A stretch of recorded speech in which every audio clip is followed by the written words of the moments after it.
This podcast was recorded on May 10th, 2022. Hello, ladies, gentlemen, and people outside the binary. Broken Class is back in session. I'm your discussion leader, Thomas Hiura, and I have a remote guest today who I'm really excited about. This is one of my final conversations with electoral candidates in the May primary of 2022, and I have a historic candidate for the Republican nomination for Oregon governor. This is Tim McCLOUD. Tim, how are you today?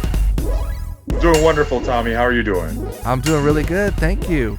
Gonna kick it off right off the bat with what is a controversial opinion that you have about anything? So in terms of controversial opinions that I have, as somebody who's spent time working in the juvenile foster care and dependency courts, I really think that in regard to cruelty against children, torture against children, I think that the state of Oregon must do more to prosecute adults who commit crimes against children, which includes sexual abuse and other violent crimes. We're not seeing that enough is being done. As governor, that's something that I want to change. And on the other side of crime, I'd also like to see an Oregon death penalty regarding violent crimes against innocent individuals. Well, there you go. That's certainly something where I know that you and I are not going to always see eye to eye on everything. I am pretty flatly opposed to the death penalty, but it does bring up, I'll tell you this much, I will concede that it brings up these really fundamental questions of when people betray some of our most sacred laws of humanity and harm children. And I'll tell you that there's a little bit of a personal angle to it for me as somebody who grew up in a household where there was abuse, and it was mostly verbal. It was mostly between my parents. There was an incarceration that took place, but there was certainly abuse towards my sister and I that played out. And so one thing that I hear when you talk about that and wanting to prosecute more is a certain amount of faith that I'm not sure I completely share.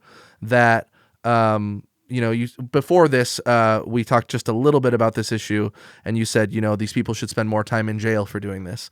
And I think that represents a certain amount of faith that time spent in jail around other people who've also committed bad deeds will rehabilitate them. And so from where do you derive that faith? I think that's interesting. Well, so interestingly, there are a number of crimes, including crimes of passion, for which an individual who does spend time in prison will and can be incarcerated. Can and will be rehabilitated. My apologies. But with regard to certain crimes, specifically in regard to sexual crimes and sexual crimes against children, it's become clear that those individuals are unable to be rehabilitated.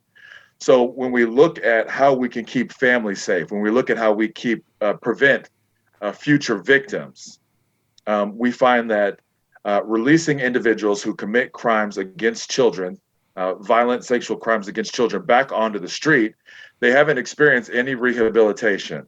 It's likely that they're among the population in the prison system to spend the least amount of time in jail, and they're returned to neighborhoods where they're not monitored, where they have access to families, and so it continues a cycle against future children. So we really need to look at how we can create balance in the judicial system that recognizes that individuals who commit violent crimes against children are among our society's greatest threats, not the least. Okay. And I would probably be able to ask you a question I could test your knowledge of what the authority the Oregon governor has in these issues, but I don't really need to do that because you probably know that Governor Brown has been critiqued by a lot of folks on the right for the commutations of sentences for a lot of people who have been involved in sexual assaults and other violent crimes. I don't know specifically the angle of child abuse. So then I should ask you, what would you do differently as governor? In regard to commutation of sentences? Yeah, like some of the high-profile ones that have come around. I don't know if it needs to be super specific.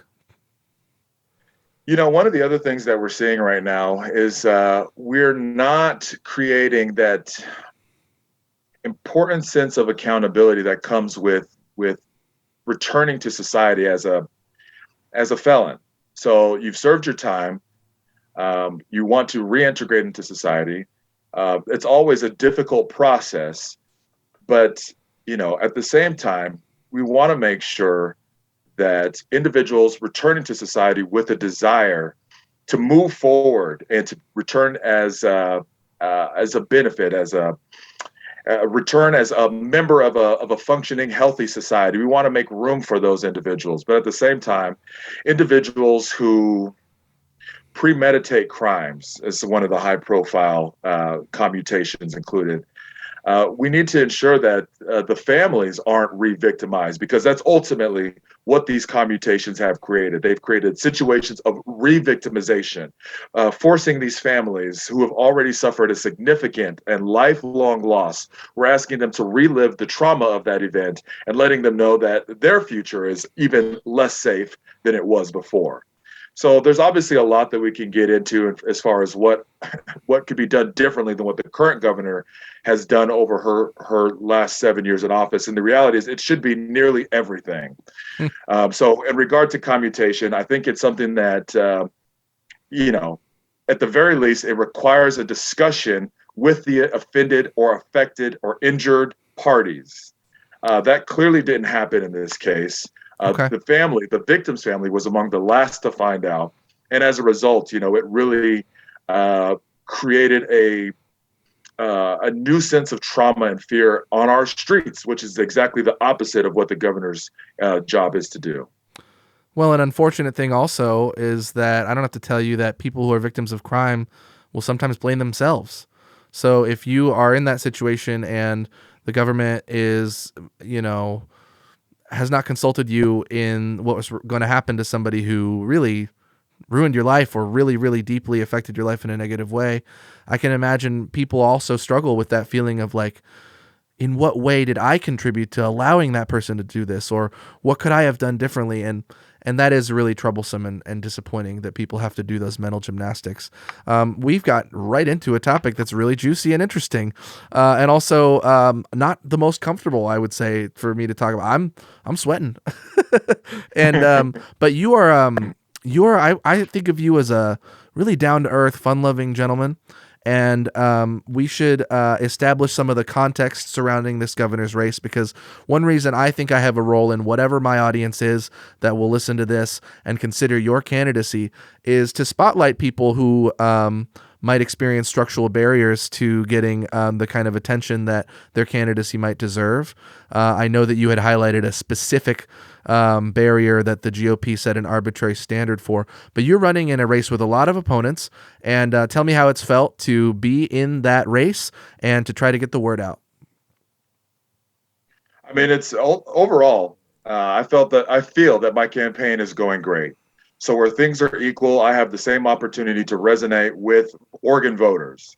And to this point, it hasn't mattered whether they're Democrat, Independent, Republican, or not affiliated. I have a lot of people who have pledged to vote for me.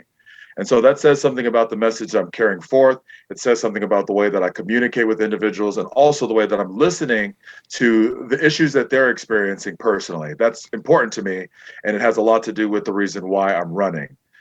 So in terms of candidacy, it's been unique in the fact that I've really used the opportunity to speak my heart and speak the truth. No matter where I go or I'm invited, I use the opportunity to really bring a sense of reason and logic and respect to the room. So in those ways, I think it's going great. On the other hand, as you just mentioned, there are some barriers which have been created internally by the GOP party, which is actually astounding, because the reality is that the parties here in Oregon, they develop bylaws which prevent them from actually treating candidates unequally. And so, it's really been a shock to me that we have a number of counties that would stoop so low as to prevent or circumvent the rules to prevent legally qualifying candidates from accessing voters in their county through the platform created by the party. And so, I have had an opportunity to address issues directly, but also to make the attempt to seek resolution before going to other avenues.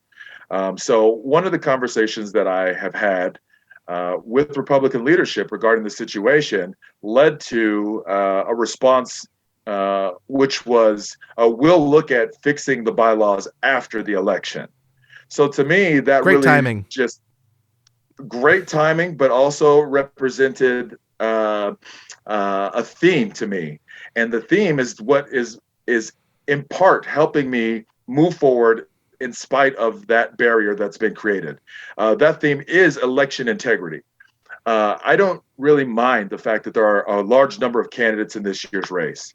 You and I briefly had a chance to discuss that, and I had let you know that it represents government gone wrong. It represents a group of people who see that the governor has overstepped her boundaries. She has reduced our quality of life and our outcomes, both in education, economically, environmentally, you name it. We're all seeing a decrease in outcomes in all areas across the board. And so I that think on large that number of note, people. on that front, we could probably talk for a long time about the failings, and we'll get to more of them. But I mean, I'm reminded of what you're talking about through. I was a supporter for the most part of Andrew Yang during his presidential candidacy. When he ran for mayor of New York, I was a little bit. I came to view him as a little more chameleon-like and more willing to adjust his values based on trying to get elected, which disappointed me. But at the time that he was running for president of the United States as a Democrat. And I say this to say that the way that these parties operate, it concerns me, and not just the Republican Party, but they seem to have a moving threshold target for how many individual donors and how many certain metrics did he need to meet to make it to the debates.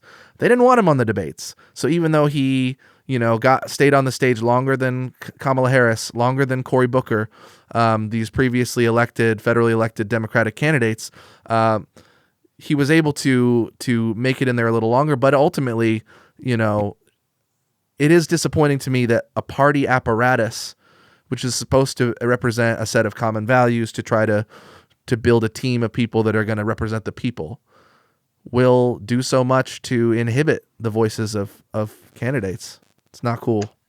Well, just going back to that thought. So, the reality is that, the people have entered this race because they want change. And so it's not the party's role to determine which of them the people want. So, what the party's platform is intended to do is to bring awareness to all of the candidates in the party. It doesn't matter if there's 100, it doesn't matter if there's 5. You bring the candidates together for awareness. That's the job of the party. The people are the ones who will decide whether or not that candidate has the appeal that they're looking for as Oregon voters or any voters. So really, it's a big step out of bounds by the party to take this position and make an informal commitment to change things following an upcoming election. The reality is that the first time that there's been several situations in which it's occurred. So I can say there's counties that have not even reached out since I began my candidacy. There's others who have invited me to events and told me that I was no longer invited to events, and others that scheduled them without ever, considering whether or not I would appreciate even being there. So there's a lot of dysfunction that's occurring, and one of the things that I tell people is that it matters far less what your party is, and it matters far more where your heart is. So one of the things I explain to people is that my heart is for the people. And so because my heart is for the people, I find myself in a position to reject barriers that are artificially created by the party platform. And instead, I choose to continue my campaign for the individuals who, as I mentioned previously, Democrat, Independent, non-affiliated, and Republican, who have already committed to voting for me. So based on that, that means that as I travel around, have opportunities to speak with people, we're finding commonality. We're reaching common ground. And this campaign is about unifying people. And that's something that I won't allow any party to control. Okay. I appreciate that. Yeah, no party should have a monopoly over that kind of a spirit. But as you say, you've got people of many parties committed to voting for you. We do have a closed primary system, and so to vote for you in this, and the registration period has already passed, ballots are out now. They have to be a registered Republican to vote for you in this primary. Although, if you are on the ballot, of course, everybody will get a general ballot in November. So what do you think of this open primary system? Do you think it's still working the way that it should? Or do you think, this closed primary system, or do you think it is one of those things that does it's the status quo thing that keeps the parties most, it limits the choices, the vote of the voting populace overall? Well, I mean, I think you just answered the question. At least it was a question, but it also has an answer. So the reality is it does limit access to election, to your right as an American citizen to participate in a free and fair election. So the fact of the matter is, we've seen that the non-affiliated voters, by one reason or another, has become the Oregon's largest party. Yeah. We know that there are a number of, we know that the parties, in a sense, become beneficiaries of a system in which their small group is able to control an election. And at the same time, we have the majority of Oregonians who have been disenfranchised from the system. So the question is, how can it work? It doesn't work. And so in spite of that, I'll let you know that I still have Democrats who have agreed to fill in as a write-in my name on their closed primary ballot. I think that is it's a statement. It's a statement about my campaign. It's a statement about my ability to unify people. And it's also a statement about their willingness to go against the grain in a system that doesn't want us to move against the grain in any shape or form. I appreciate that answer. I probably have a couple things I could ask you more about the practical nature of getting into office, but really, I want my audience to know who you are as a person. We could do an hour talking about what's wrong with trying to get someone like Tim McCLOUD into office and all the barriers that exist. But Tim McCLOUD as a human being is what I'm here to try to shine a little bit of a light on. And, I'll tell you how I found out about you. I was looking at the Oregonian has like their Oregonian.com/election 2022. It's like their hub, I think, for coverage. And I looked at everybody who replied to their questions, Republicans and Democrats who ran for governor. And, there are a lot of candidates that are formidable that have out fundraised you by a lot based on their connections and things like that. But many of those candidates, I was disappointed personally to see that, and we can have a nuanced conversation about this, but I actually saw, I'll just name Stan Pulliam. He's in your race, right? I'm trying not to name people very much because this is about you, but it was really hilarious to me. Like at the beginning of his questionnaire, he said, I am unafraid to speak boldly about issues like abortion and election integrity. He said, I'm unafraid. Well, then you scroll down to the part where he's asked, did Joe Biden win the 2020 election? He said, did not provide an answer. So if you're unafraid to talk about it, why are you not at least giving some kind of explanation there? And what I saw was that, and I'm not saying that this means that there is a complete 100% lack of any irregularity or any politically calculated decision made in any state to support a certain candidate. I think fairness in our elections has been an issue for a long time on some level. But all of this to say, you said, yes, you believed Joe Biden won the 2020 election. And as soon as I saw that, I thought a lot of these people he's running against are not doing that. And that's a bummer to me because I want to believe in our democracy. And I looked at what I've looked at or whatever, and I believe that Joe Biden legitimately won the election. So that made you stand out to me. And then I believe that black conservatives in Oregon have a voice that should be listened to, because there's so much oversimplification of what is a Republican, what is an African American, and then even me just talking in this long-winded, not even really question thing. My point is that's how I got to know you, and then wanting to see who you are. So I'm gonna ask you about sort of just what qualifies you, but I am interested in that experience of being, I believe, the first African American to run for governor as a Republican in this state. Is that correct? And how has that experience been for you? It is true. And so, I guess one of the great things is, and one of the great things and hardships is being the first. Mm. So I'm the first to find out that the Republican Party doesn't play by the rules that it writes. So that's a significant disappointment to me. Mm. So and I think that a lot of the standards that were used to determine whether or not a candidate is sufficiently qualified, whether or not they're legally qualified is the standard. But according to individuals' perceptions, I don't think that it actually accounts for the type of hardship that an individual has had to overcome. So, living here in Oregon has been it's been a great experience, but there's also been some significant trials that a growing number of people seem to be able to identify with. But 10 years ago, it How long wasn't the have you lived same in number Oregon? of people. I'm sorry, what was that? How long have you lived in Oregon? I think we're going on about 12 years. So Cool. my wife is born and raised Oregon, Lynn County. We moved back to Oregon to be closer to the family network. A good support system here. But in the interim, I started in Deschutes County.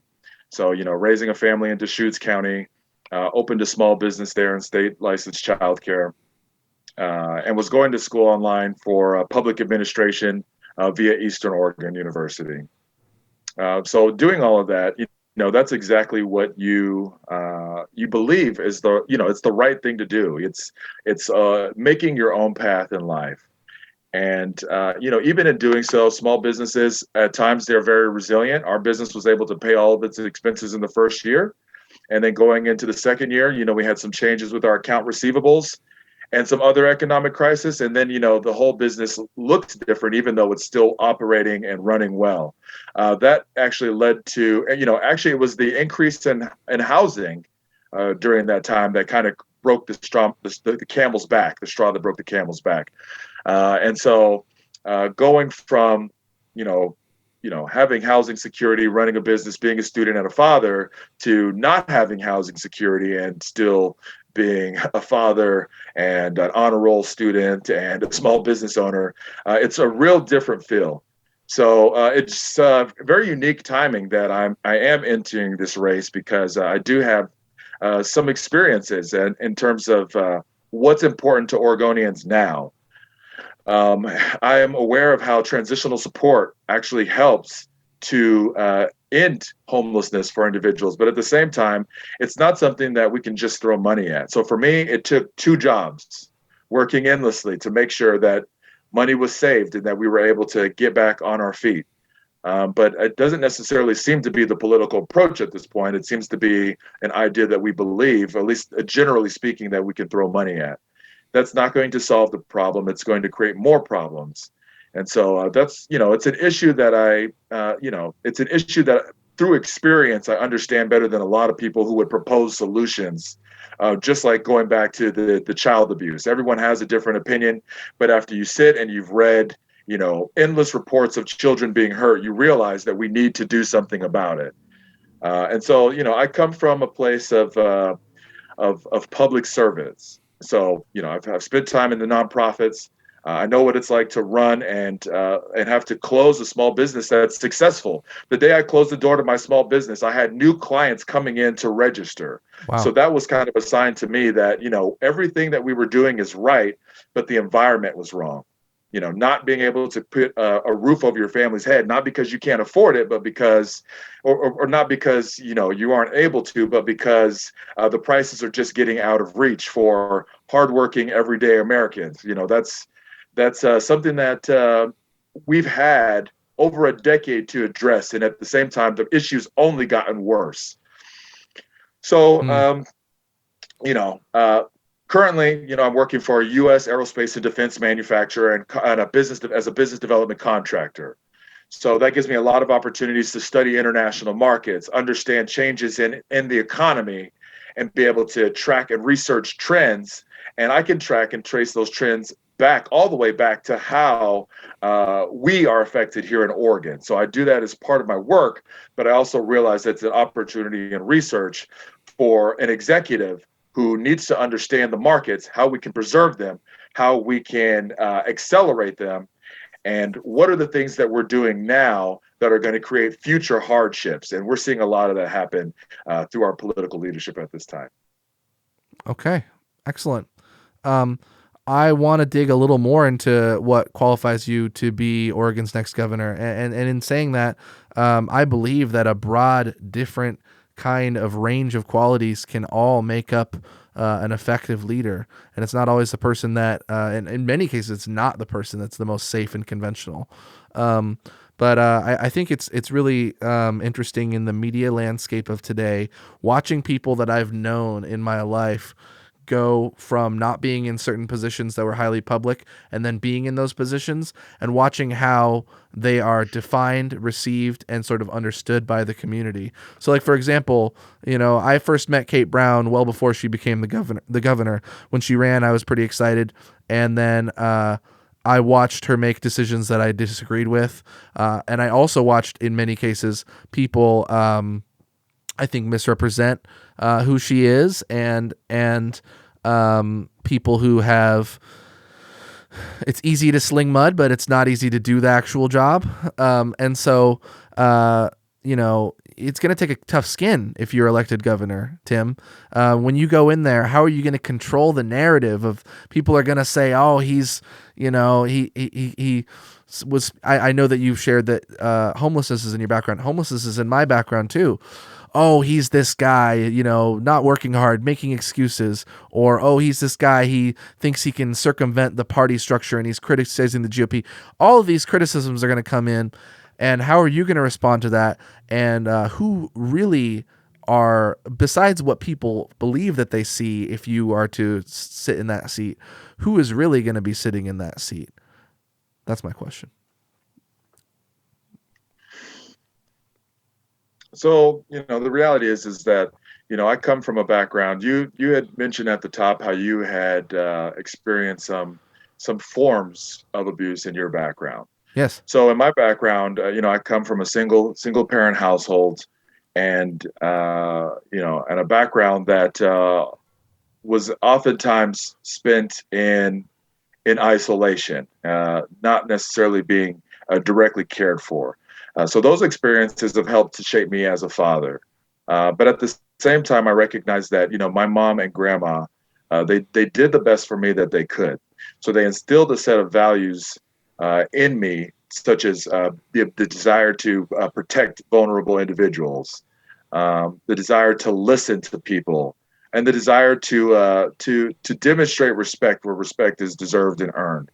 Those are all things that I walk away with, and then the rest of it is me determining how I'm going to be better in my life.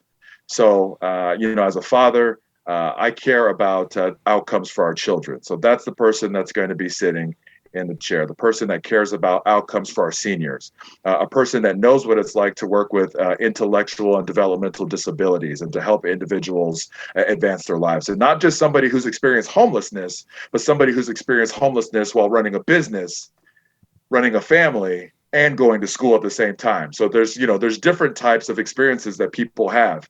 And so, all of those together create a sense of compassion.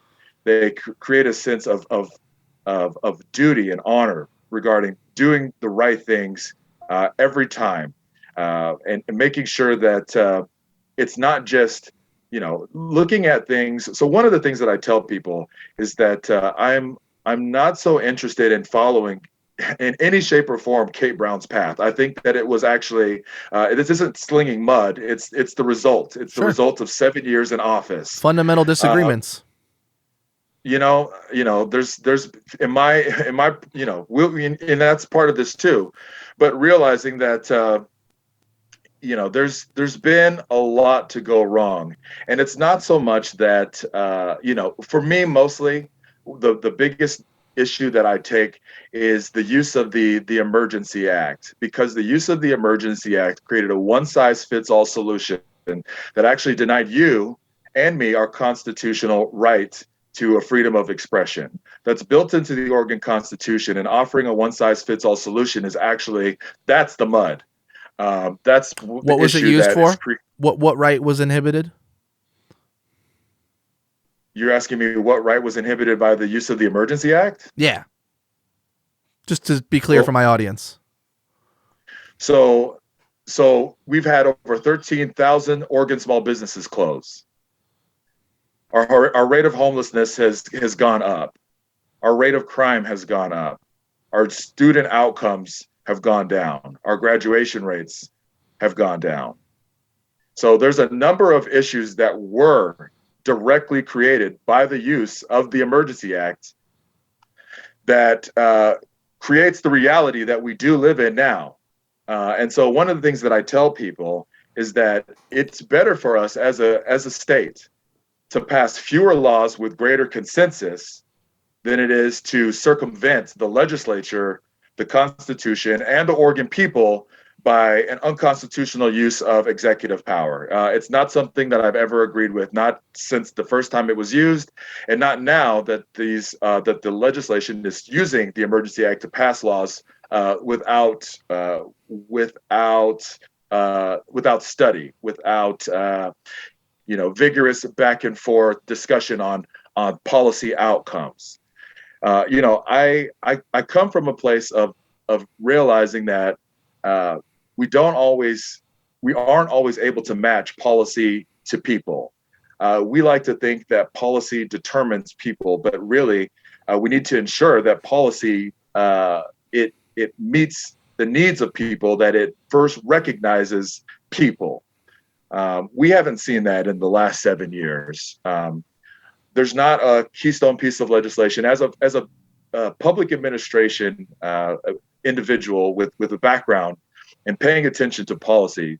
Let me ask you, Thomas, is there a keystone legislation that the governor has signed that you feel is something that she should be proud of or stand on? Student Success Act. I think that's the biggest one that Tina Kotek took some of the lead on, Representative Fahey, and it was a long overdue investment in public schools, and it had to be done through a tax. But I believe that it's unfortunate to me. I think that the Democratic Party has mostly been in control in the decades that schools have been defunded, frankly, over time. But that was something that I felt was essential to see. So is it Keystone? I don't know, but that's where I would point to. So Thomas, I'll tell you, my concern is that legislation it doesn't do anything that it proposes. In fact, the quality of our schools has only decreased so rapidly over the last 3 years that I made a decision to pull my children out of the public schools. There's not a chance. You couldn't pay me to put them back into the schools as they exist now. To me, they're a total failure, and I say that as the early childhood educator. They're a complete failure. I heard you talk on a different pod. Do you want to address the changing of standards, D's and F's, letter grades? I'm not a big fan of letter grades, but you kind of have spoken to accountability and graduation rates. So one of the things that I've mentioned in the past, thank you for bringing that up, is the fact that when we use the letter grade system, they become an identifier for children or students who are struggling and children who are not showing the required effort to to pass a given subject. So the reality is that taking away D's and F's, and it was specifically presented from the guys that children from disadvantaged backgrounds, and that would have been somewhere where they would have, included me in that discussion, that they don't have the tools to not get D's and F's. That's the message that came across, which is incredibly unfortunate and also very short-sighted. D's and F's exist for the reason that passing any particular class is a matter. It should be a matter of effort. In some cases, it's a matter of issues that can occur at home. It's an issue of not necessarily getting the necessary one-on-one time that a student needs. But the reality is that we have to do more to prepare children for a future outside of school of being told what to do day in and day out. I had a conversation with an individual yesterday, and I wanted to focus on the distinction between learning how to think and learning what to think. So as a university student, I said, I had let them know that during university, that was an important time for me because you learn how to think. And I said, isn't it sad that it takes us that long?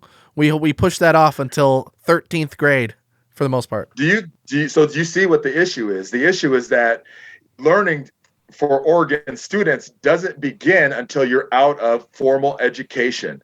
That is a significant problem, and there's not one piece within the legislation that does anything to address that. It just makes it so that the school's role in childhood student failure is less recognizable, because then all of these students can be condensed together and pushed out of the system simultaneously without any ability to recognize which of those children is struggling and which is not even nearly prepared for a life outside of the school system.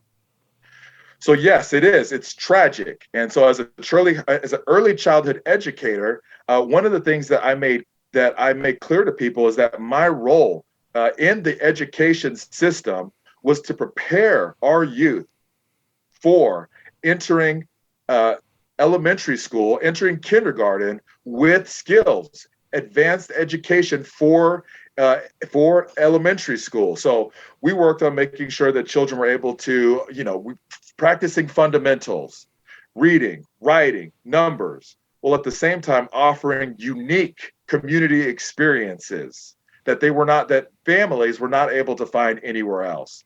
So that could have meant, for us in particular, that meant inviting members of the community to share their skill and specialization, and to have the opportunity to explain that to preschoolers, to young children. So among the different types, and there was a broad variety of different professional types that we invited to our school. But, I could tell you we had private fitness instructors. We had a 3D bookmaker who prints books on national forests, a vegan cake maker, professional DJ, water truck driver. The list goes on and on. Those experiences that we were able to provide are unique. They're fundamental, and on occasion, I'll come across one of the children that we worked with during our time in our school, and I'm pleased to say that they appear to be their affect is one of brightness. It's one of awareness and alertness. Those were the goals. Those were the outcomes that we began with. Mm-hmm. I think what we're seeing right now is, the politicization in the schools. It's unfortunate because the losers are the children. The losers in a politicized school environment are the children. So one of the things that this School Success Act has done is it's taken fundamentals out of school and replaced it with a social agenda. Part of that is understanding that social agendas may or may not have a place in our schools, depending on what they are. But the critical factor is that we cannot replace fundamental education with a social agenda. Children need to be able to have a pathway to adulthood created for them, which begins with learning how to think, not what to think, but how to think, and learning fundamentals that will carry on through society. A child, needs to be able to read. I mean, that's a fundamental skill. And if children aren't reading by third grade, then they're at-risk students. Part of that's created by the fact that we're not doing enough in the schools. I want to get a sense for your take on certain social movements, frankly. And we can, again, I'm always down to have a nuanced discussion. We are on a podcast. We are not on a 200 character answer on a form. So when you talk about a social agenda, I think it is true that there are teachers who have opinions on issues that are in the political electoral realm. You could argue whether they should be considered political issues or not, or are they just human rights issues. But there is true that there are a lot of teachers in Oregon that care deeply about those issues, and it becomes transparent for students what their teachers believe. And that can influence them in negative and positive ways regarding, you might think Mr. Smith is a total loon, so you're not going to agree with his politics. Or you might think, Miss Reagan is such an amazing person, and now I agree with her politics or something. But outside of the school context, I do want to ask you, truly, because it does matter as a governor. I think of a governor as a sometimes charismatic, but certainly as a kind of a spiritual, emotional leader for the community, as much as they are a policymaking expert. And so I think of the resurgence and new heights of the Black Lives Matter movement that were, because BLM didn't start in 2020, but it certainly reached new heights in 2020, and as well as Stop Asian Hate, Stop AAPI Hate, kind of a response from the Asian American community on issues of racial discrimination and elderly people getting beat up because of misplaced COVID anxieties. So, as somebody who has the beliefs that you do, I guess what I'm asking is not a yes or no, like BLM good, BLM bad. What I'm asking is, on these issues, where do you agree and where do you disagree? So you're asking me, where do I agree with like the Black Lives Matter movement in general? So, like, for example, one of the big policy proposals was to remove money from police department budgets and put it into different places. I'm seeing you frowning. So maybe it's the case that you believe racism is a serious problem that needs to be addressed. But I don't want to assume that. I don't know what your perspective is. So just share about your opinion. Let me share with you why I don't like the idea of removing budget or removing funds from the law enforcement budget. So, as I talked about previously, a one size fits all solution was created when the Emergency Act was implemented by through executive authority under Kitty Brown. During that time, we had a lot of individuals who were very afraid. We had a lot of individuals who lost their jobs. In fact, I was an individual who was laid off as a result of the Emergency Act being implemented. During that time, while a lot of people were at home, while a lot of people were afraid, I was still in the community. I was working with homeless individuals, providing supplies. And there was a statement that was made early on while a lot of people were at home and locked down. I walked up to an individual with supplies and I said to him, hey, very respectfully, I was like, hey, I've got some supplies here. I want to, be able to offer these to you, but if you're afraid to take them, I won't give them to you. I won't, come any closer or anything like that. But he said, the individual shrugged their shoulders and said, you know what? We're all going to die of something. And the reality is I still see that individual out on the street now. So while a lot of people were afraid, there were real things going on. One of the things that I communicate to people is there were a number of children who in their isolation committed suicide. Not being isolated from their friends, not having access to their social structure created such a sense of poor mental health that these children took their own lives.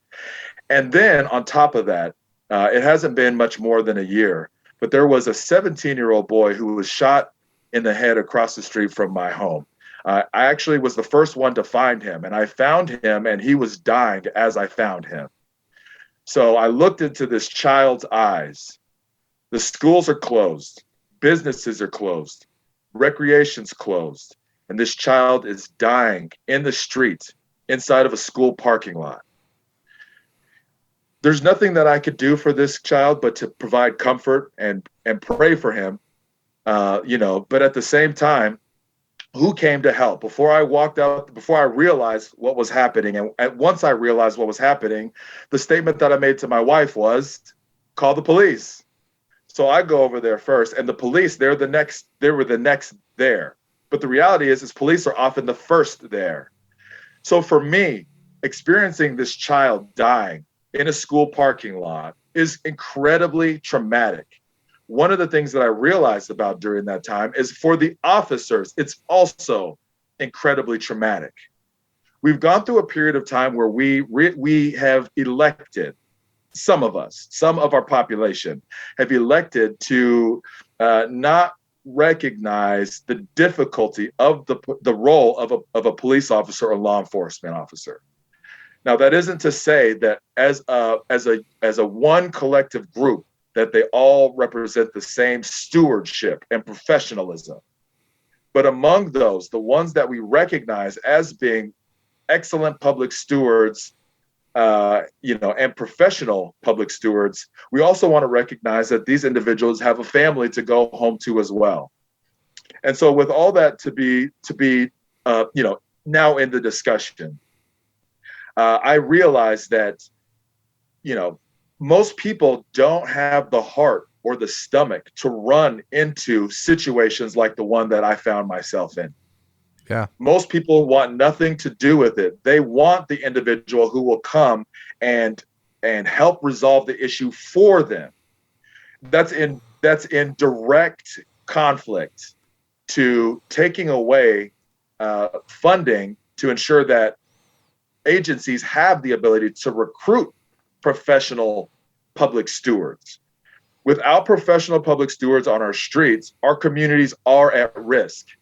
And it's not just a matter of hiring bodies, but it's a matter of hiring people with a heart for the community. People who obviously are quick on their feet, but realize that even in the midst of some tragic situation, tomorrow's another day, and I have to be prepared for that day. So what we're actually doing is taking our officers' attention off of the streets during a time where homicides in Portland and Salem communities are only rising, and we're creating new distractions for our officers out on the streets. To me, that's it's in direct conflict. I want to see professional stewards on our streets. The officers who came to the scene where I was directly involved, they said to me, if you need counseling or anything like that, please reach out to us. That was them. That was them fulfilling a significant role in our community and offering resources to somebody who experienced the exact same traumatic event that they did. So, that really was a significant moment in further refining my understanding of the role of law enforcement officers in our society. Okay. As a youth, let me say this. And you're a long-winded speaker. I'm a long-winded speaker. So I'll just, it's nothing wrong with you speaking, but I'm going to jump in. I am discomforted at times by, and I'll say this, right? There are people who put that uniform on and they go out and commit incredible acts of heroism. I'll tell you that much. I agree with that fact. But I also think that heroism, and I'm not saying that police departments have tried to monopolize it, but heroism comes in many forms. And so just for example, my friend Erica posted within the last 24 hours on Facebook something that I just pulled up that I thought was so fascinating and never gets in the public conversation. She basically said she was going through a bunch of worry for her children who are neurodivergent and LGBTQ, and she's going through worry about bodily autonomy being lost by the potential, the likely Roe v. Wade being struck down soon. And she said, But while running errands, my eldest had me pull over to visit and hug an unhoused person who they struck a friendship with when that person protected them from a stalker. And so she said, not all is lost, and it gave me hope. And I thought that was such a profound thing, because it's so easy for us to believe that unhoused people as a uniform block, because it's convenient to label people, are a menace to public safety. This is an unhoused person who might have protected somebody from a serious crime, or from the crime of stalking, which is serious. And so I just wanted to add that into the conversation, while also I'm kind of pressing you on. So you unpacked the issue of policing, and I think that you've done a good job articulating your view on that. But like these movements, the Black Lives Matter and Stop Asian Hate, what I want to know what you think they get right. And it could be as small as, yes, racism exists and it's a problem, but how far do you give credence to the fact that, these are mostly young people. They want to live in a world where these issues are eradicated. And do you think any of their strategies are correct and appropriate, or do you think it's all misguided? Like, let's get into the nitty-gritty on the issues affecting people of color, if you could. You know what? So it seems like there's a few different questions there on the issue of whether or not, these young people are right for what they believe in. That's not a subject that I'm going to really be getting into. So one of the things that I'm running on is the fact that we do have a right to expression. That right to expression ends at somebody else's body or property. So what we get right is, we have, we're discontent with something. We use our right of freedom of speech to address the issue. What we get wrong is where we think that right of freedom of speech extends to our ability to touch somebody else's property or body. That's not that is it's a crime. So we want to make sure that our young people are focused on what matters. What matters is not just the outcome. Yes, it matters, but the way you get to that outcome also matters. What about blocking streets, which is not damaging property, but it's affecting people's ability to get to their jobs and their families? I mean, so you tell me what's right about that.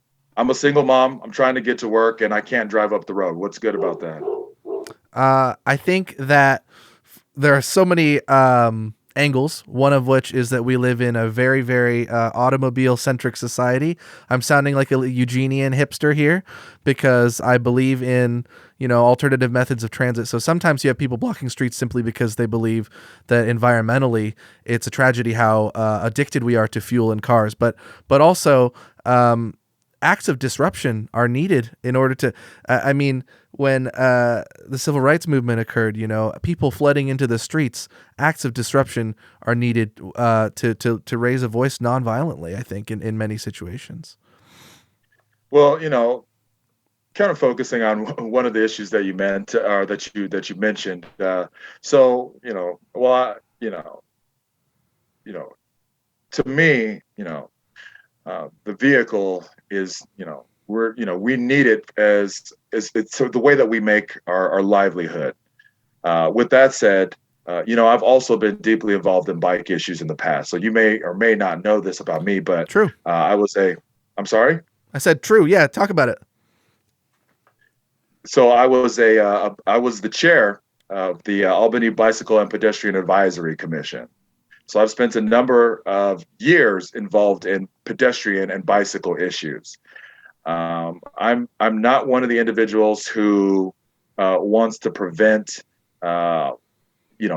bicycles from accessing all of the infrastructure that we pay for as Oregonians.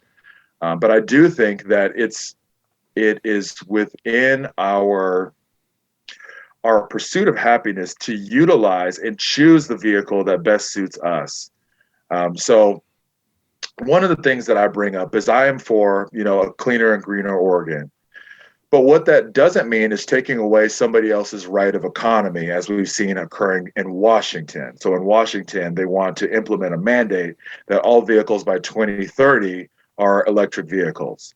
I know that there's a strong idealization of the electric vehicle, but the reality is, because of the work that I do now and the research that I perform inside of that work, I have a far different understanding of the mining and other issues behind vehicles that aren't the shiny, glitzy, marketed perspectives that people have easily found themselves adapting to. So the reality is the gas-powered car is one of the most significant inventions in our lifetime. It's allowed people to raise and feed a family. And for me, having a vehicle at a point in time was also like having it was like having a second. It was like having a home outside of a campground. Mm-hmm. During cold nights when my children were with their grandparents, it was the place my wife and I slept outside of our outside of our business, so that we could get up in the morning, be near to work and start a new day. So it's like, I'm not a car basher. I appreciate our cyclists, and I want our cyclists and our pedestrians to be safe. But the reality is if it wasn't automobiles, if it was 10 bicycle lanes instead, we're still blocking people from their opportunity to engage in the economy. And so bringing attention to an issue, there are many ways to do that. But one of the things that we also should recognize is when our demonstrations are hurting people unintended, or causing unintended harm to individuals. So, I know that you mentioned it's nuanced. Right. The reality is that, we could call, there's a number of people who are adversely affected when that happens. So the person that can't get to work finally gets to work and they're fired. That's an unintended consequence that caused harm we to have somebody else. smartphones now, almost all of us, not everyone. So you could take a picture and say, I am stuck in traffic. I know when I lived That's in a New York, choice. if your subway was not going to make it on time, employers were lenient about that because there's literally an understanding there. I think also if you're stopped in traffic and you don't unexpectedly, might be a time to smell the roses. Think, what am I doing in this community right now? What's going on around me? And reflect on that moment before you're able to ultimately make it. They're not holding these motorists hostage, I don't think. But an interesting point you made about vehicles and being unhoused. I lived in a vehicle when I was unhoused for about the better part of a year. And like you, I maintained a lot of productivity. I was working 2 jobs until COVID fired me from both of them. Or COVID laid me off from them. And I ran a campaign for office. So I ran for mayor of Eugene, came in second out of 7. And I always felt that living in a car, funny enough, it was an electric one, Nissan Leaf. So that's interesting. But I also couldn't afford it eventually because my monthly payment on it was too high because again, like you said, the idealization of electric cars, maybe we can't get there immediately unless we had some like serious subsidies, and that's going to go into some economic issues. And you're looking at me saying it's seeming like it's not viable. So I thought that was interesting. I did think it was a relatively privileged position because. Well, I want to stop you there. Sure. I don't want to say it's not viable. Okay. But what I do want to say, so interestingly, as a contemporary issue, Thomas, we're seeing that the federal government has already entered those subsidies on the behalf of the American people. The state of Oregon and ODOT have accepted $100 million for the purpose of developing EV infrastructure here in the state of Oregon. And the reality is we haven't increased our power capacity, not a single gigawatt. So now we're finding ways to draw power out of the electrical grid that isn't paid for, that will eventually hit you and other Oregonians like me in our pockets. If you're paying attention to what's going on in Europe, we're seeing the exact same issues occur with rising power prices as a result of the infrastructure, the electrical infrastructure, seeing increasing demand and no increasing expansion. So those are real issues, and those are issues that once these EV infrastructural products go into the ground, that the next governor will have to address. We haven't done anything to improve our electrical grid, and one of the other results that we're seeing come out of this type of infrastructure is rolling blackouts. So as long as Oregonians are prepared to have lights some days and not have lights other days, that might also mean you won't be able to drive your car some days. Then the streets will be open for walking or protesting or anything else. Interesting. Hey, well, thanks for providing that perspective. Um, I definitely have at least one or two other questions I'd love to ask you. And feel free to cut me off and say, hey, I got to make dinner for my family, whatever it may be. But I really enjoy this conversation with you, Tim. I'm really glad you're running for governor, even though this may have revealed that my personal appreciation for you might not overcome the policy details. If it's a Reed versus McCloud or a Kotek versus McCloud, I don't know where I would vote yet, but I'll say in November. But I'll say this much: I always really like to ask people who I interview a lot of musicians, and because I'm a rapper, and I interview a lot of political leaders because I'm an aspiring.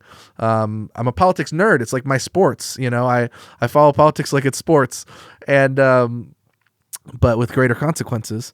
And so I always try to get those people. I ask political leaders about their taste in music, truly, because I think music and the fundamental rhythm of life and the ability for music to keep us going, to put us in moods that'll help us be more productive or more relaxed, I think it's a beautiful thing.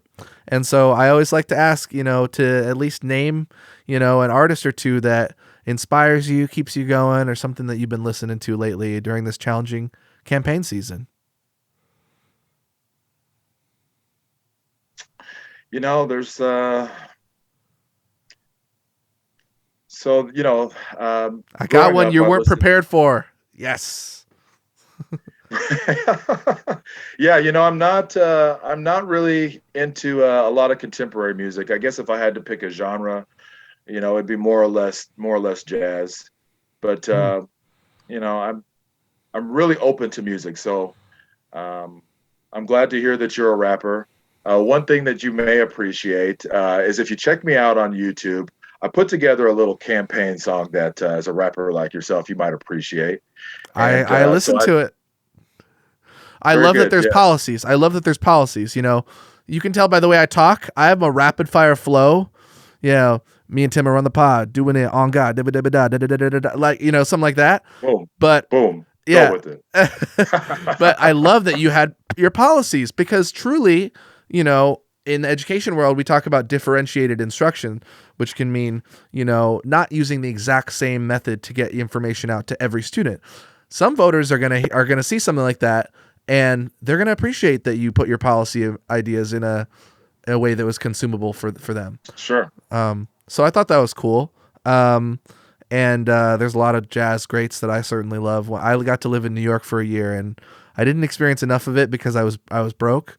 But my friend took me out to a jazz club, and it just blew my mind. I mean, I don't know if we've mentioned cannabis yet. I'm a proponent of cannabis. I'm here normalizing it, here holding it up. I thought about, should I smoke it on the show? No, I won't do that. But because it's not very professional. But yeah, I was under the influence of cannabis and watching a jazz performance, and it was just like some of the best jazz ever. And it was one of those moments that's very transcendent and beautiful to me. And so any concerts that you've been to that are particularly, because I am trying to get a proper noun. You said jazz, but you didn't say Coltrane. Okay. So, I as I get older, I guess my taste in music kind of shifts. I don't listen to it for the same emotional thrill that I used to. But I'll tell you, one of the jazz musicians that I appreciate from a standpoint of his personality was Thelonious Monk. Thelonious Monk was unabashed piano player who played the piano the way he wanted to, and he really hid his skills through some of his techniques. So I definitely appreciate that about him. Growing up, I was heavily into the alternative rock. So recently in a Ballotpedia survey, they had asked me what was the last song that got stuck in my head. And for me, that was actually The Living End, Prisoner of Society. So that gives you a little bit about my background. Nice. But as you know, I also have an enjoyment and appreciation for music in several different avenues. So I won't necessarily name all the songs that I'm listening to right now. But I've kind of given you three different angles to music in my life. Awesome. Awesome. Yeah, I certainly appreciate that. You got an A on that one. I promise. That was great. Um, I guess that one thing that I want to talk about, okay, I'll give you a chance to pick one or two, okay? Or you could even go both. But campaign finance reform is something that Oregon has not had for a while, and that to me is concerning. And you also previously mentioned, and again, this is like a disparate thing, but this is how my brain works. When we're talking about protests, you can do what you want up until it affects someone else's body or someone else's property, and so your stance on abortion rights, it's a hot button issue. When you run for governor, as opposed to like a small local race, county or city, everything's on the table. Your voice is very important on a wide range of issues, which is why we could talk for much more. But I think keeping it concise also has value. So, yeah, either one of those issues or both: campaign finance reform and abortion rights. I'll take Thomas. I'll go with both. There you go. So one of the realities of campaign finance reform is not only is it desperately needed, but throughout this campaign, it's been repeatedly highlighted how fundraising and finance is the prominent factor for choosing a state executive or any other legislative office. To me, that is exactly why we are in the situation statewide that we're in, because we elect individuals who, maybe take out a home equity loan, or they come from they're an heir, or have an inheritance, and they're able to throw that money onto the table and say, "Look at me as your next governor." And unfortunately, our political parties, they've bought into that mentality, hook, line, and sinker, and it actually is the reason why I was able to bring up that a number of candidates, legally qualified candidates in the state of Oregon, have been prevented from accessing the voters for those reasons. So, we really need to look at how we can restore balance in our general elections and also in our primary elections. I was reached out to by a consortium of individuals regarding my opinions on campaign finance reform, and they had proposed a couple of different solutions. And although I wasn't able to support either one of those solutions, I made sure that it was clear that the idea of campaign finance reform is not only it's one that we need to be able to attack in pieces. So there won't be any sweeping legislation that accurately or efficiently or effectively addresses all of the issues with campaign finance reform. But one thing that I will definitely support as governor is legislation that advances specific issues regarding campaign finance and looks to address one specific issue at a time. I think through that, we can reach the consensus that's going to allow us to eventually restore integrity in Oregon's election system. And then in terms of, the Roe versus Wade, abortion, bodily autonomy, I'll let you know right away. I personally don't believe in abortion. As a father, I couldn't imagine aborting any of my children. But with that said, I also have no choice but to respect another's bodily autonomy. The reason being is that an infant cannot exist without a host. It needs a mother to create a home for it to live in. And so if an individual, if a woman decides that she does not want to create a habitation, an environment for an infant, and she wishes to have that infant removed from her body, the reality is that it's her choice. It doesn't matter whether or not the legislation or whether or not legislation is put in place to tell a woman that she can't do something with her body, which I'm against, just as I was in the one-size-fits-all solution of telling people they have to wear masks, because that's also against the individual's body. So these issues mirror each other exactly. And so I say, as governor, I will not put myself in a position to be determining what a woman or any other individual in our society is able to do with their body.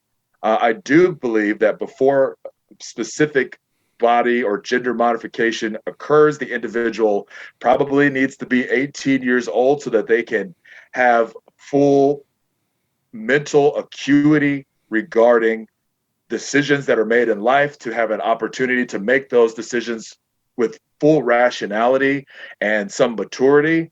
But the So reality what are is, you is saying that, there? Are you saying that because people get pregnant at 14, 12, 11, 16?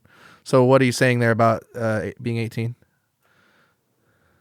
so this issue is so the yeah, right. So when so you know I talked to an individual the other day who is in management today, but she had her first child at 15. We Mhm. know that a lot of people choose abortions because they don't feel economically ready. You know, that's a decision that people make. But we also know that here in Oregon, among the rest of the states, we're 47th in mental health outcomes. So one of the things that we also need to be able to address is not just whether or not the abortion happens, but whether or not there is some other aspect that's not being addressed in the individual's mental health. Is it an issue of support? Is it an issue of economics? Is it an issue of fear? I think that we don't, you know, I want individuals to maintain their autonomy. I don't want us to ever wind up in a situation where, women are forced to wear burqas in our society just because we're Americans, and we have a freedom of choice. And in Oregon, we have a freedom of expression. So it's not that I see, abortion as a freedom of expression, but it is.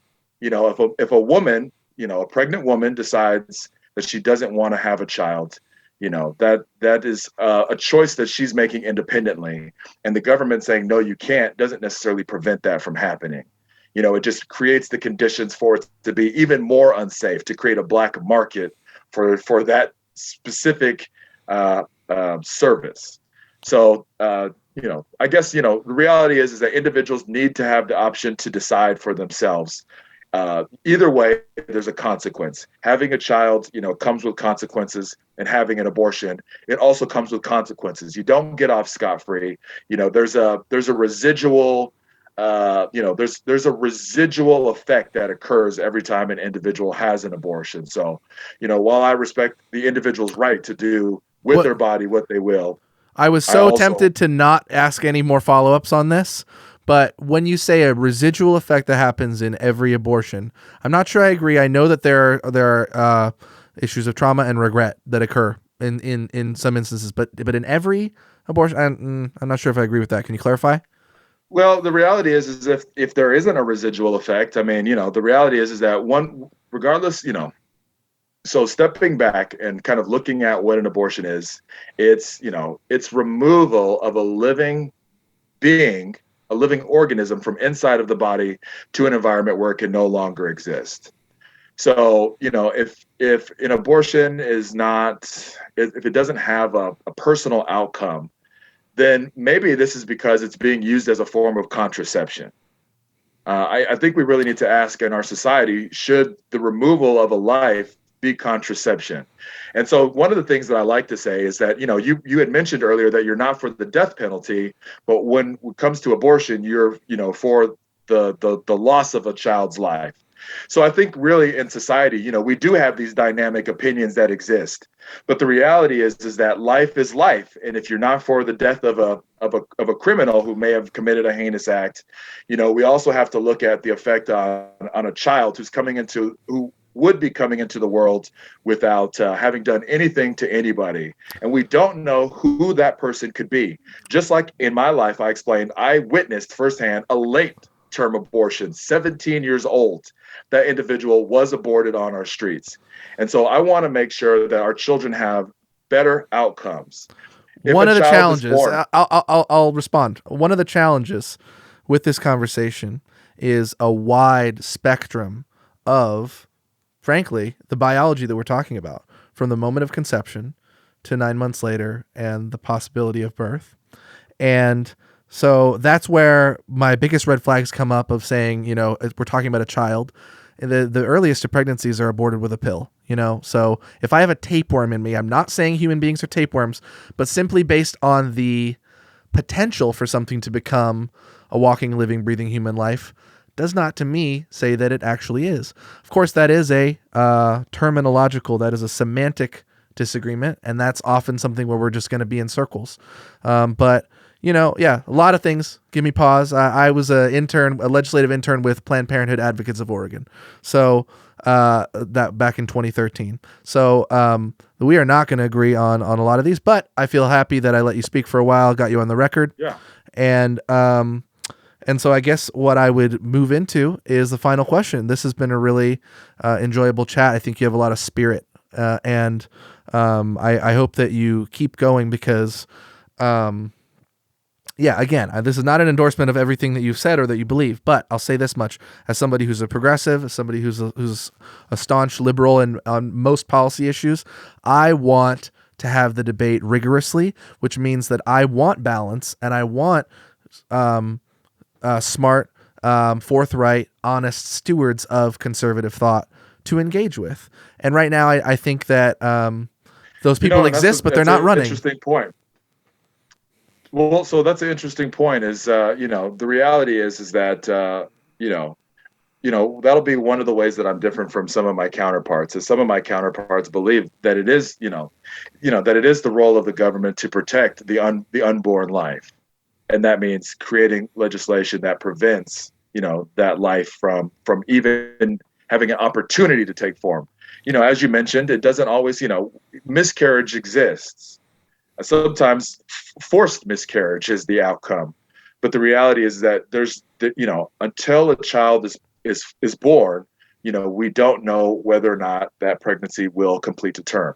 But one of the things that I definitely think we need to address is making sure that late term abortion, it comes off of the table for the reality that, at a certain point, we are aware that a child has a heartbeat. It's not just it's not a tapeworm. It's not a parasite. It's a person that's developing fingers and legs and arms. And I understand that, from a emotional standpoint, there are going to be people who really find themselves disassociated from those features. And as an individual, that's okay. My goal as governor is to maintain Oregon's liberty. The reality is that we, just like in this conversation, you've mentioned several times that you have various or varying viewpoints as I do. But knowing that, that doesn't keep me from sitting down with you to have the conversation. Because the reality is that in so many ways, we're more alike than we are different. And so I know that as the conversation continues, as you and I continue a dialogue, we'll find more things that we have in common that through that conversation, through that development of a relationship and commonality will help us move more to a central view on policy. And that's exactly what the state's missing. We're 40 years in imbalance. We're 40 years with, one party in the strength of control in the Oregon party, but also turning to the party with, that doesn't have control and saying, I need to protect you from these people without any real legislative power. But then at the same time, realizing that this other party is also internally attacking its own candidate. So really recognizing that the dysfunction exists, and we really need to be able to find equilibrium and balance that ultimately begins with recognizing people as people and then finding policy that benefits people, that doesn't seek to subjugate people. Dysfunction totally exists, Tim. And the final question, you're going to appreciate this because it's open-ended, but it has to do with healing dysfunction. And before we get to there, let me just say that was a good exchange. I'm uncomfortable with how long it went because you and I will never seek our own abortions, So I'm like, did we really just have a 15-minute conversation about something that we'll never be able to experience from that perspective? Well, that's a reality that we did that. But I do have 3 daughters. And so the reality is that, this is a women's issue to me. Having a wife and 3 daughters, I am all about women's issues and understanding both sides of it. So the reality is in my home, I want my daughters to maintain their bodily autonomy, but the reality is I would be devastated if that was the choice that they chose. Okay. It's their, ultimately it's their choice, but the reality is that, thinking about a life form and something that actually descends from another human being, it's not just that it appears out of nowhere, it's a descendant. And if And so we that's just can something. if we can extract this polarization and pull it apart and look at what's really happening, a lot of the organizations that I believe in and that I fight for are the ones that, in my opinion, are preventing abortions from happening through contraceptives and preventative care and education. And that's just my opinion. Boom. That's So, great. so let me That's where we should. yeah. That's where we should be focused. Final question, Tim. Really good conversation for the most part. I'm going to listen back and be like, oh, I should have hit him on that. I should have interrupted him. But are we going to spend all day interrupting each other? No, we're listening to each other. This show is called Broken Class. It references my aspiring educational interest as someone who wants to pursue a Doctor of Education degree, and also kind of saying that this is our 2-person classroom. We're breaking down the norms of what happens in schools. We've talked about things we don't like about them, and educating one another. But also, there's a lot of brokenness in society. And so a simple open-ended question to end with, Tim, before we get to a song that you won't be able to hear it, but my friend Cruzer Urameshi is my next guest. We're going to end with a little instrumental piece that he produced. He's a great beat maker. The question is, what is something that's broken in society, and what's a ways to fix it? Could be anything. It could be something we've already addressed if you want to repeat and hit home the message of your campaign, or you can go a totally different direction. So one of the things I'll say really quickly is your audience can check me out at www.or, the number 4, and my last name, McCLOUD, MCCLOUD. We'll link it right here in the show notes. Wonderful. Search my name on Google. Some things will come up. There's a lot of different things that have been put out there. But in terms of our society, I want to go back to an issue that you mentioned regarding a couple of culture-centered groups. I think you had mentioned Stop Asian Hate and Black Lives Matter. So one of the things that is broken in our society is we want so moving forward.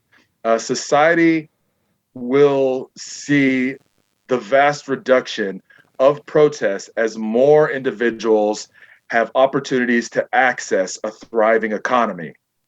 Your show is called Broken Class. And right now, we have a working class that is broken. So the reality is that's going to by itself cause a tremendous amount of discontent. And at the same time, we have historic disenfranchisement that, takes root in Oregon and in many ways affects groups that are likely to raise voice with issue regarding access to economy. But the reality is that, a broken economy, a non-thriving economy affects everyone. And so the next governor needs to be looking at ways to reintroduce small businesses and making sure that those small businesses have opportunities to grow without fear of initial startup costs or annual tax burdens. So let's get people back to work. Let's encourage new businesses to grow and relocate here in Oregon. Let's get our housing development booming. Let's create houses for people who, are in school and working and want to be able to grow a family or live independently. We need to get our economy going. That's broken, and it's got to start now. Hey, man, when it comes to small businesses, we would probably agree that with the pandemic, one of the most shameful and disappointing things that happened is so many deaths of small businesses, but also so much flow of money towards the companies that basically federal governments said, and maybe state governments as well, said, Walmart, Amazon, Netflix, all these companies are still well positioned to profit even more from people staying at home. And the mom and pop shops completely were barred from it. And it is sad. I've grown to be, I'm 28 years old. Growing up in Eugene, Oregon, I had no interest. I thought all businessmen were the Koch brothers or the Walton family. And the reality is people running businesses on the corner store, are so divorced from that. And so I really appreciate that you brought that up. And one thing I will say to you, because of, again, we've talked about the barriers, I love your confidence and I love your ability to articulate your campaign from a perspective of saying what you will do as governor. I personally believe there's only about 2 or 3 people that might become our next governor, and I don't think that you're one of them. And I appreciate you being open to me saying that. But I know that you have the capacity to continue to advocate for issues, and you have a unique perspective. And maybe where I would continue being in touch with you and seeing you advocating is for small businesses. Whether it's through, I don't know what kinds of local advocacy groups out there, or just through your own voice. Well, you wouldn't be the first one to say that I wouldn't be the governor. But I also am going to let the people decide. So Hell yeah. with that being said, I'm going to move forward, and I'm going to let the people of Oregon decide. So with that, we have different opinions. We've had different opinions on a lot of things, but the reality is that doesn't in any way keep me or prevent me from having conversations with you. And the fact that, you have different views on my campaign than others do, that's what we need in Oregon. So the reality is that your opinion doesn't affect theirs or mine, or my opinion may not affect yours or theirs. And so then, everyone has an opportunity to freely express as provided by our Constitution. And thank God for that. Hey, you've spent more time with me than I had initially asked because of your commitment to expressing what you feel about what's going on in Oregon. So it's been a great pleasure. I'm going to stop the recording now and wish everybody a great day. And you will now hear in the audience Cruzer Urameshi with the song blank. I'll put in later what the song is. Turtle Helmet. It's an instrumental. So vibe out for a little bit.